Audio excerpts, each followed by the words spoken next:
우리는 지난 시간에 데살로니가 교회를 향한 바울의 마음을 묵상했습니다. 바울의 마음은 하나님의 마음과 같습니다. 하나님의 마음이 바울의 마음을 통해 드러나고 있습니다. 믿음의 역사는 나아감의 역사다라고 우리가 묵상을 했습니다. 그리고 하나님의 역사는 오심의 역사다라고 말을 할 수 있습니다. 믿음의 사람들이 사명을 가지고 나아가 믿음의 역사를 이루어 가듯이 하나님께서는 이 땅에 오심으로 구원의 역사를 이루어 가고 계십니다. 하나님께서는 하늘에서 명령으로 하지 않으시고 하늘의 영광의 보좌를 버리시고 친히 이 땅에 오셨습니다. 믿음의 사람들에게는 거리가 문제가 되지 않습니다. 장애물 문제가 되지 않습니다. 박해와 핍박 문제가 되지 않습니다. 하나님께서도 오시는데 거리 문제가 되지 않았습니다. 환경 문제가 되지 않았습니다. 자리 문제가 되지 않았습니다. 말구유 문제가 되지 않았습니다. 십자가 문제가 되지 않았습니다. 사람들의 배신과 외면 문제가 되지 않았습니다. 이런 면에서 본다면 교회 공동체의 문제는 밀도의 문제가 아니라 점도의 문제다라고 말할 수 있습니다. 좀 말이 어렵죠?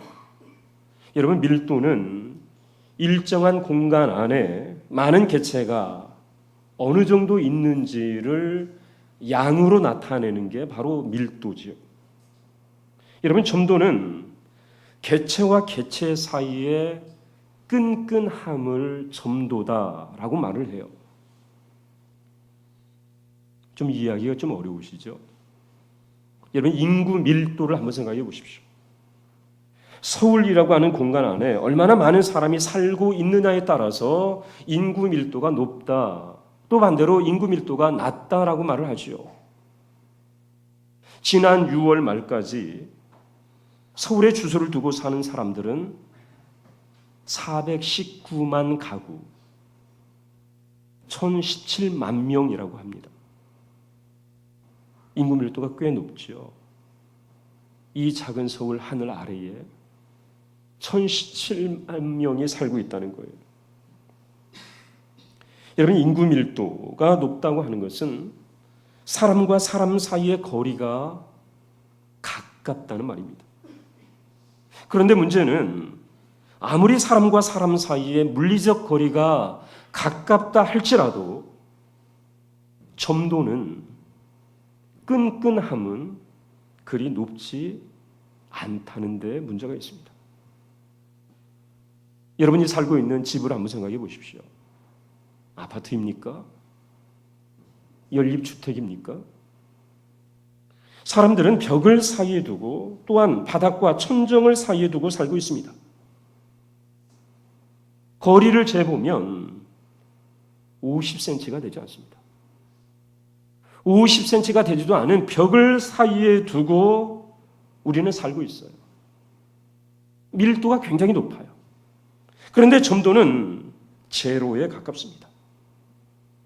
옆집에 누가 살고 있는지, 윗집에 누가 살고 있는지, 아랫집에 누가 살고 있는지 우리는 알지 못해요. 그들이 어떤 고민을 하고 있는지, 어떤 문제를 가지고 있는지, 어떤 직장에서 무슨 일을 하는지 우리는 알지 못하죠. 잘 해봤자 그냥 수인사하는 정도지요. 여러분, 교회 공동체는 밀도가 굉장히 높은 공동체입니다. 교회 공동체 안에 많은 사람들이 들어와 신앙생활을 하고 있습니다. 그런데 높은 밀도만큼 점도, 끈끈함도 높은가라는 거예요. 문제는 그렇게 높지 않다라는 거죠.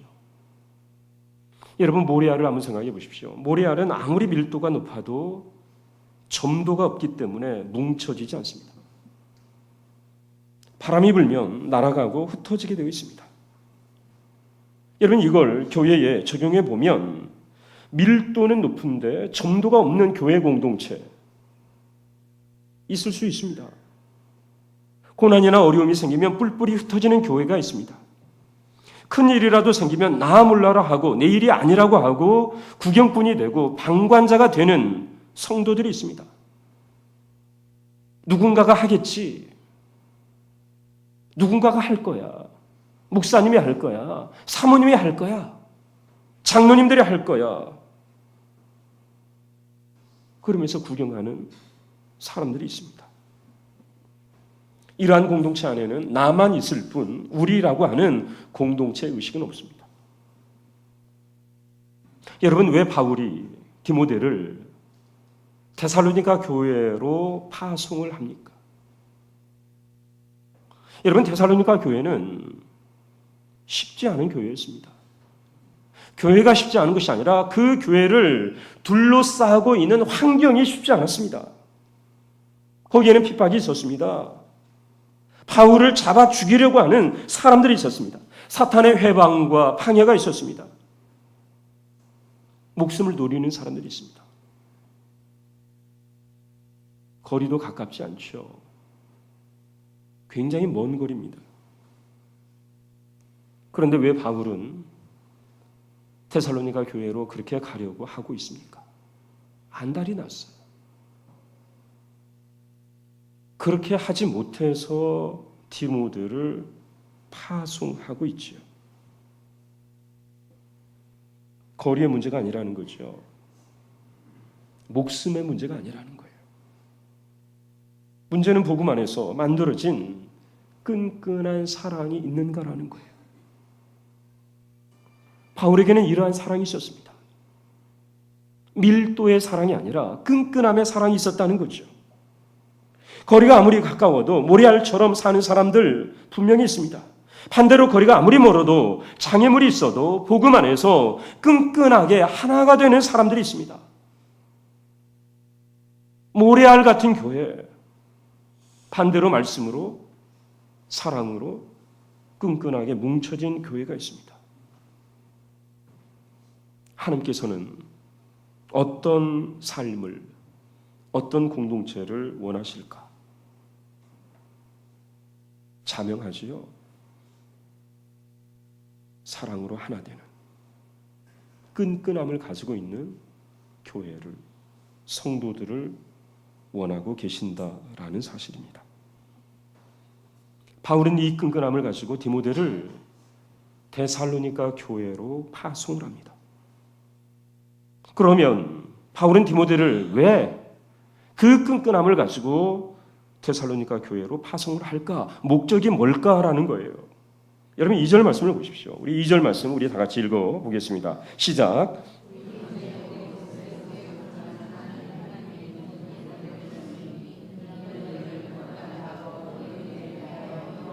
여러분 보십시오. 바울이 디모데를 파송한 목적이 있습니다. 먼저 그 목적이 무엇입니까? 데살로니가 교회와 성도들을 굳게 하기 위해서. 이게 파송의 목적입니다. 굳게 한다고 하는 것은 굳게 세운다는 말입니다. 굳게 세운다고 하는 말은 기초를 다진다는 말입니다. 기초를 다지기 위해서. 여러분 모든 일에 기초가 중요하다는 것은 누구나 공감하고 인정하는 일입니다. 건물을 세우는데 기초를 잘 다지지 않으면 건물을 세울 수가 없습니다.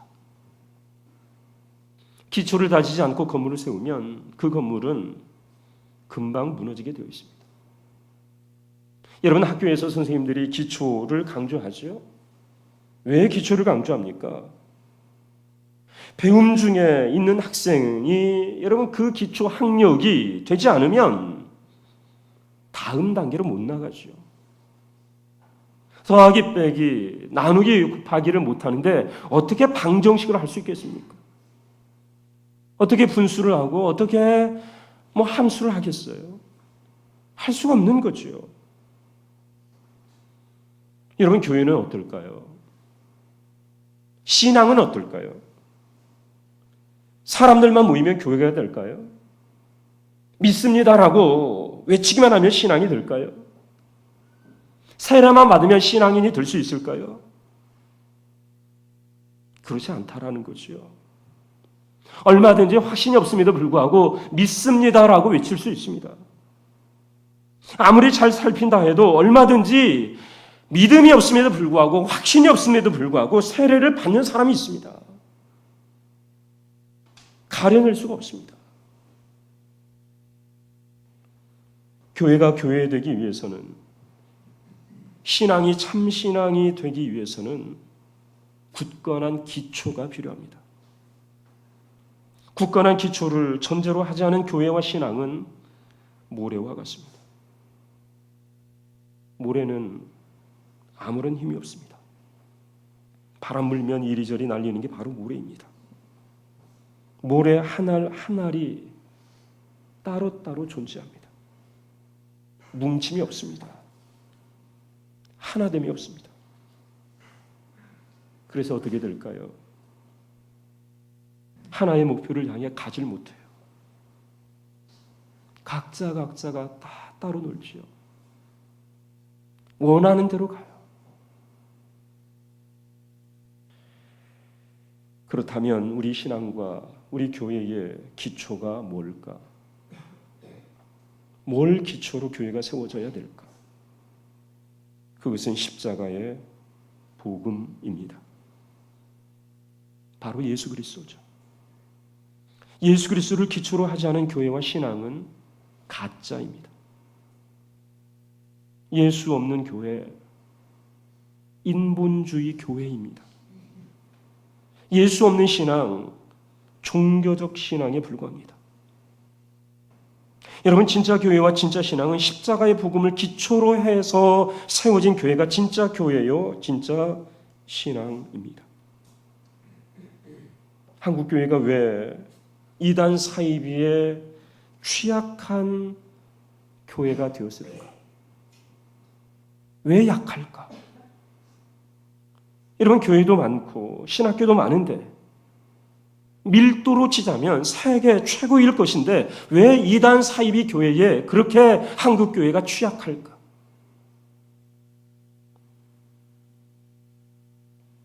대한민국에 스스로 그리스도라 하는 사람들이 가장 많은 이유가 뭘까라는 거죠. 이유는 단순합니다. 교회와 신앙의 기초를 십자가 복음 위에 두지 않았기 때문입니다.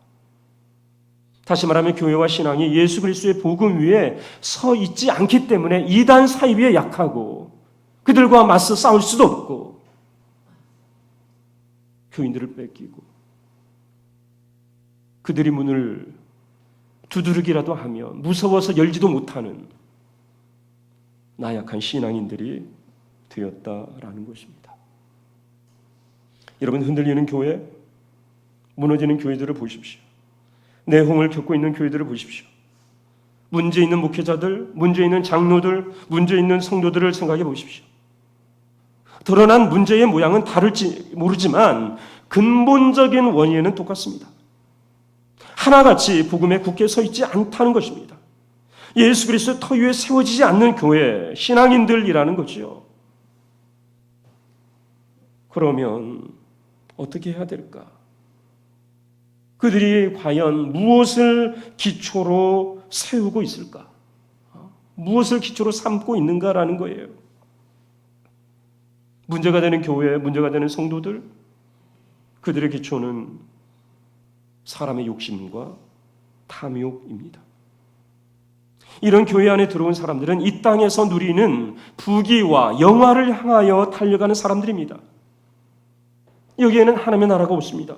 하나님의 뜻도 없습니다. 하나님의 명령도 없습니다. 하나님의 이름만 있을 뿐 모든 걸 사람들이 좌지우지합니다. 최근 우리 교단에서 세습 문제가 다시 이슈화가 되고 있습니다. 우리 교단은 2013년 9월 총회에서 세습 방지법을 제정했습니다. 법조문이 이렇습니다. 해당 교회에서 사임 또는 사직, 은퇴하는 위임, 담임 목사의 배우자 및 직계 비속, 아들, 딸, 손자, 증손자죠. 그리고 그 직계 비속의 배우자는 위임 목사 또는 담임 목사로 청빙할 수 없다. 그러니까 담임 목사나 위임 목사의 자녀들 안 되는 거예요. 사위도 안 돼요. 이걸 법으로 정했습니다. 2013년에. 그런데 아이러니한 것은 세습 방지법이 만들어질 당시에 총회가 열렸던 그 교회에서 세습을 하려는 움직임이 있다는 것입니다. 이 교회는 3년 전에 15분 거리에 수백억에 달하는 지교회를 세웠어요. 그리고 수천 명의 교인들을 딸려 보내서 아들을 그 교회의 담임 목사로 삼았습니다. 그런데 시간이 흐르자 이제는 교회를 합병해서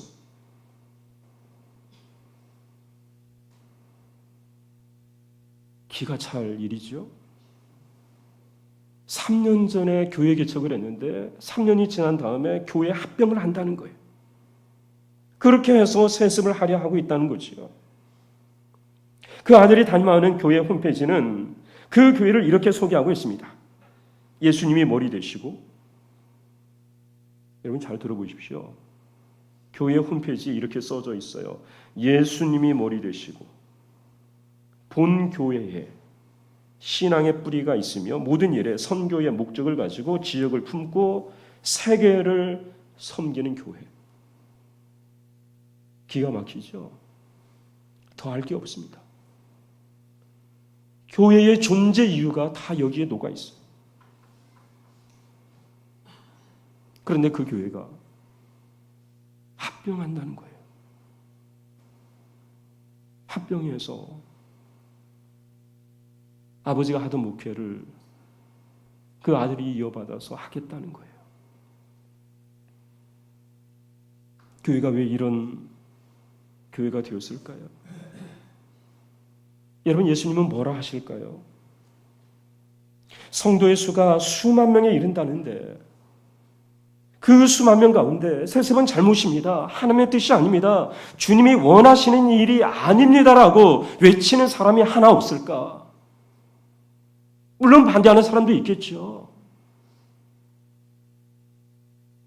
그러나 대다수의 사람들이 원한다는 거예요.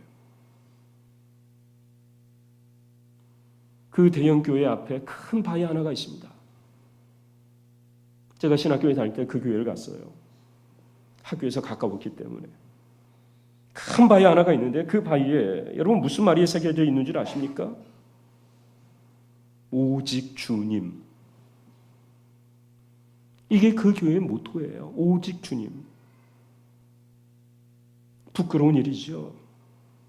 주님께서는 머리에 둘 곳도 없으셨는데 묻히실 무덤 하나 없으셨는데 오직 주님이라고 외치면서 여러분 교회의 주인이 누구예요? 교회의 주인이 누군데 누가 누구에게 넘겨주고 누가 누구에게 넘겨주고 그것을 받는다는 말일까요? 과연 십자가 복음 위에 세워진 교회라 할 수 있을까? 예수 그리스도 터 위에 세워진 교회라고 할 수 있을까? 같은 교단의 교회를 또 어르신 교회를 이렇게 비판한다는 게 숭고한 일이죠. 여러분, 하지만 하나님의 방법이 아니라는 거죠. 하나님의 뜻이 없다는 거예요. 성경적이지 않다라는 거예요. 매년 2번의 특별 새벽 기도회를 할 때마다 인산인해를 이룬다는데 그때마다 어떤 말씀이 선포되고 성도들은 어떤 마음으로 아멘을 할까? 우리와 다른 성경을 사용하고 있을까요? 아니면 우리가 알 수 없는 어떤 사정이라도 있는 것일까요? 서글픈 일이 아닐 수가 없습니다. 여러분, 교회가 굳게 세워지지 않으면, 성도들이 예수 그리스도로 세워지지 않으면 교회가 타락해요. 성도들이 타락을 합니다. 여러분, 초대교회의 가장 큰 관심은 부흥이 아니었습니다. 건물이 아니었습니다. 부귀와 영화가 아니었습니다. 행복하게 사는 것이 아니었습니다. 초대교회의 관심은 가르침이었습니다. 거짓된 복음의 유혹을 받아 흔들리지 않도록 복음을 가르치는 것, 어떻게 하면 제대로 가르칠까, 여기에 초대교회에 관심이 있었다라는 거죠. 올해는 종교개혁 500주년을 기념하는 해입니다. 종교개혁가들은 중세에 타락한 교회를 비판하면서 오직 믿음, 오직 말씀, 오직 은혜를 외쳤습니다. 바울은 디모데에게 말합니다. 가르치는 것에 전념해라. 교회의 첫 번째 사명은 가르치는 것입니다. 이런 한자로 교회가 뭐예요? 가르칠 교잖아요. 가르칠 교. 가르침이 생략된 예배와 선교, 가르침이 없는 섬김과 봉사, 가르침이 없는 복음, 종교적인 관습, 종교적 행사에 불과하다는 겁니다. 그러면 어떻게 해야 될까? 먼저 가르치고 배워야 합니다. 굳게 세운다는 게, 기초를 다진다는 게 바로 이런 것입니다. 교회의 지도자는 주님의 마음을 가지고 성경 말씀을 가지고 가르쳐야 하고, 성도들은 배워야 합니다. 성도들은 진리의 말씀을 배워야 합니다. 교회가 어떤 곳인지, 예배가 뭔지, 기도가 뭔지, 선교가 무엇인지, 참된 믿음이 뭔지 성경 말씀을 근거로 해서 배워야 합니다. 배우지 않으면 바르게 갈 수가 없습니다. 배우지 않으면 제대로 살 수가 없습니다. 참된 예배, 바른 기도 드릴 수가 없습니다. 선교를 배우지 않으면 선교가 무엇인지 알지도 못한 채 남들이 하니까, 남들이 비전 트립 여름이면 떠나니까 우리도 가자, 그렇게 해서 선교를 해요. 여러분, 이런 선교를, 바른 선교를 할 수 없겠죠. 모양은 선교지만 하나님의 선교를 할 수가 없습니다. 배워야 합니다. 그리고 가르쳐야 합니다. 두 번째, 확인해야 합니다. 배우고 가르치고 확인해야 합니다. 무엇을 확인해야 할까? 그것은 제대로 가고 있는지, 배운 대로 살고 있는지, 여전히 우리의 손에 진리의 말씀이 들려져 있는지를 확인해야 합니다.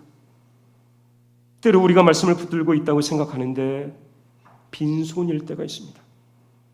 십자가의 복음이 우리 안에 있다고 생각하는데 없을 때가 있습니다. 그래서 우리가 헤매는 거죠. 그래서 우리가 흔들리는 거죠. 하나님만을 바라보며 살겠노라고 했는데 어느새 환경과 여건을 생각하면서 사람을 바라보면서 살고 있는 우리의 모습을 우리가 발견하게 됩니다. 바다를 향해 하는 사람들은 늘 나침반과 지도를 확인한다고 하죠. 아무리 잘 나간다고 하지만, 아무리 잘 아는 바다라고 하지만, 바람이 불면, 또 어두워지면, 풍랑이 일면 항로가 달라질 수 있습니다. 방향이 바뀔 수도 있습니다. 그래서 항해하는 사람들은 늘 확인을 한다는 거예요. 제대로 가고 있는지. 우리 믿음의 사람들도 그래야 합니다. 우리가 예배 때마다 말씀을 듣는 이유가 무엇입니까? 우리가 새벽마다 하나님의 말씀을 읽고 묵상하는 이유가 어디에 있습니까? 우리가 몰라서일까요? 그렇지 않습니다. 우리가 처음 듣는 이야기가 아니죠. 여러분, 목사님의 설교가 처음 듣는 이야기가 아니죠. 우리가 확인하는 거예요. 확인하는 경우가 훨씬 더 많습니다. 말씀을 들으면서 그래, 맞아, 그렇지. 예전에 하나님께서 말씀하셨지. 어떻게 살다 보니까 내가 저 말씀을 잊어버렸네. 다시 확인하는 거예요. 그리고 새롭게 하는 거죠.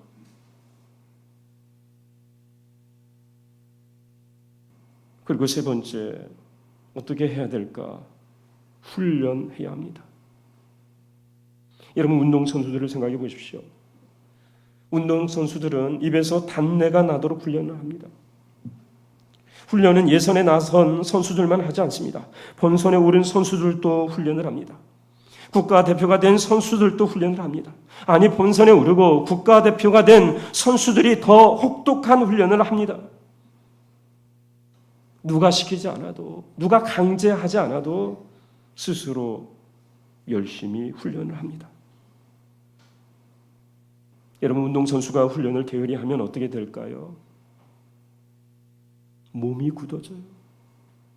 몸이 굳어진다고 하는 것은 근육이 굳어진다는 것입니다.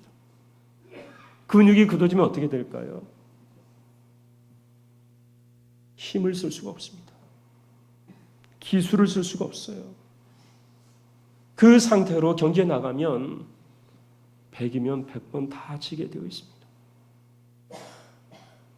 최근에 한 프로야구 선수가 은퇴를 했지요. 이 선수가 세운 기록도 대단하지만 많은 사람들이 박수를 보내면서 은퇴를 아쉬워했습니다. 그 이유는 이 선수는 최고의 자리에 오른 후에도 훈련을 게을리 하지 않았다는 거예요. 신인 때부터 은퇴할 때까지 성실하게 훈련하는 선수였다. 그래서 귀감이 되고 모범이 되는 선수였다는 거예요. 여러분, 우리는 어떻습니까? 여러분, 교회 공동체 안에서 성경 공부를 주로 누가 합니까? 우리 교회는 그렇지 않지만 대부분의 교회들은 성경 공부를 누가 해요? 새가족들이 하죠. 서리 집사들이 하죠. 이런 장로님들은 안 합니다. 권사님들 잘 안 해요. 이미 됐다는 거죠. 이미 배울 만큼 배웠다는 거예요.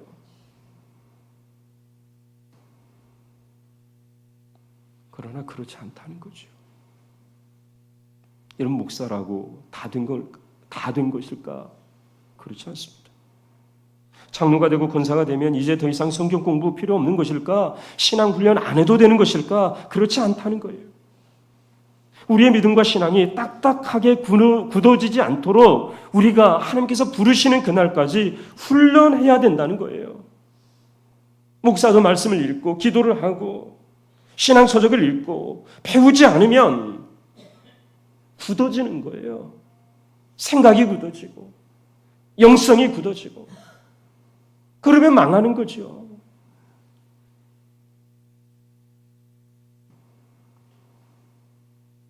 여러분, 이것이 바로 교회입니다. 이게 바로 제대로 신앙생활을 하는 거예요.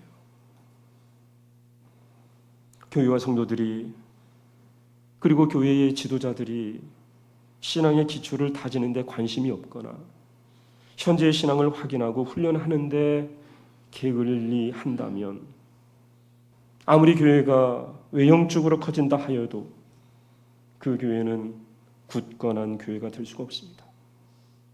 언젠가는 흔들리고 무너지는 교회가 될 수밖에 없다라는 말씀입니다. 그 교회를 통해서 하나님의 영광이 드러날까요? 결코 아니겠죠. 세습을 하려고 하는 그 교회가 처음부터 그랬을까요? 그 목사님이 처음부터 그랬을까요? 어디에선가 놓쳤겠죠. 언제부턴가 게을리 했겠죠.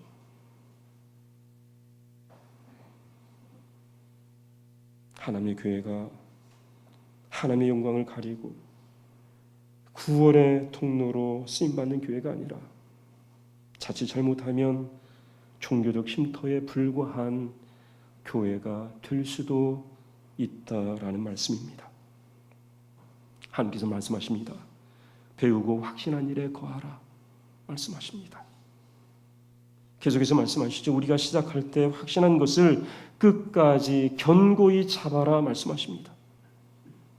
배우고 확신한 일에 거해야 합니다. 시작할 때 확신한 것을 끝까지 견고히 잡고 나아가야 합니다. 말씀 위에 굳건하게 세워지지 않으면 우리의 신앙은 굳어지게 되어 있습니다. 굳어지면 죽습니다. 굳어지지 않도록 우리 믿음과 신앙의 근육이 굳어지지 않도록 늘 말씀과 기도로 훈련하는 일에 게으르지 않는, 그래서 하나님의 영광의 도구로 힘이 있게 쓰임받는 저와 여러분들의 삶이 되시기를 간절히 소원합니다. 기도하겠습니다. 살아계신 하나님, 오늘 말씀처럼 되어지기를 원합니다. 말씀 위에 굳게 서서 하나님을 기쁘시게 하고 하나님의 뜻을 이루는 교회 공동체와 성도들 되게 하여 주옵소서. 예수님의 이름으로 기도하옵나이다. 아멘.